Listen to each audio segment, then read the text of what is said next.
Assalamualaikum warahmatullahi wabarakatuh.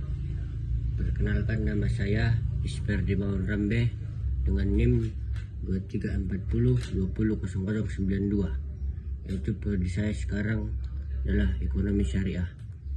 Jadi tujuan saya membuat video ini untuk memenuhi ujian akhir semester mata kuliah ekonomi moneter. Yaitu di sini saya akan menjabarkan atau membuat pengertian ekonomi moneter dan apa saja yang ada dalam ekonomi moneter tersebut. Jadi yang pertama kita masuk ke pengertian ekonomi moneter, yaitu ekonomi moneter merupakan salah satu cabang utama dalam ilmu ekonomi makro yang secara khusus membahas peranan uang dan sistem moneter dalam kegiatan perekonomian.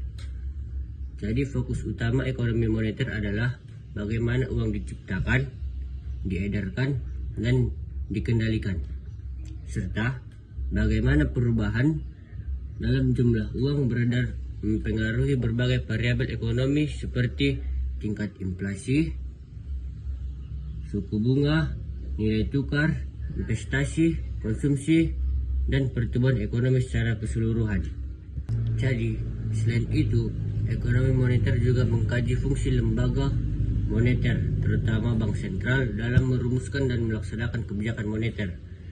Kebijakan moneter bertujuan untuk mencapai stabilitas harga, menjaga nilai mata uang, dan menciptakan kondisi ekonomi yang kondusif. Dalam praktiknya, bank sentral menggunakan berbagai instrumen moneter seperti penetapan suku bunga acuan, operasi pasar terbuka, pengaturan cadangan wajib perbankan, serta kebijakan makro prudensial untuk mengendalikan likuiditas dan stabilitas sistem keuangan. Selanjutnya, ekonomi moneter juga menganalisis hubungan antara sektor moneter dan sektor real. Perubahan kebijakan moneter tidak hanya berdampak pada pasar keuangan, tetapi juga mempengaruhi aktivitas produksi, penyerapan tenaga kerja, dan distribusi pendapatan. Oleh karena itu, ekonomi moneter menjadi alat analisis penting dalam memahami siklus bisnis respon perekonomian terhadap guncangan internal maupun guncangan eksternal. Jadi, seperti itulah pengertian ekonomi moneter. Jadi, setelah itu saya sebutkan, yaitu ada berbagai variabel ekonomi. Contohnya itu inflasi, suku bunga, nilai tukar, investasi, konsumsi, dan pertumbuhan ekonomi secara keseluruhan. Jadi di sini kita akan membahas, yaitu yang pertama adalah inflasi. Sebelum kita lanjut ke yang lebih dalam, kita harus perlu tahu apa pengertian inflasi tersebut. Jadi, pengertian inflasi adalah suatu kondisi dalam perekonomian di mana terjadi kenaikan harga barang dan jasa secara umum dan terus-menerus dalam jangka waktu tertentu. Inflasi menyebabkan menurunnya daya beli uang. Artinya itu, kalau daya beli uang menurun, artinya dengan jumlah uang yang sama, masyarakat hanya dapat membeli barang dan jasa dalam jumlah yang lebih sedikit dibandingkan sebelumnya. Contohnya itu dalam inflasi adalah, yang pertama adalah inflasi bahan pokok, yaitu kita umpamakan beras, minyak goreng, dan gula. Jika ketiga ini naik secara bersamaan selama beberapa bulan, maka biaya hidup masyarakat meningkat. Misalnya sebelumnya beras seharga 12 kg naik menjadi 14.000 per kilo, sehingga uang belanja rumah tangga menjadi kurang mencukupi. Itu contoh yang kedua, yaitu inflasi akibat permintaan.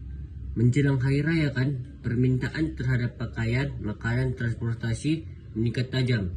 Karena permintaan lebih besar dari penawaran, harga barang dan jasa tersebut naik secara umum. Dan ini bisa diartikan sebagai inflasi kalau ada hari-hari besar. Tadi kan kita membahas tentang inflasi, pengertiannya, dan contoh-contohnya. Jadi kita lanjut, apa penyebab inflasi ini? Apa penyebab inflasi? Yang pertama itu adalah kelebihan jumlah uang yang beredar. Seperti tadi yang saya sebutkan, arti ekonomi moneter itu kan, di ekonomi moneter membahas tentang uang. Bagaimana suku bunga, bagaimana semua uang beredar di segala pasar yang ada di sektor-sektor bank tersebut, bank sentral.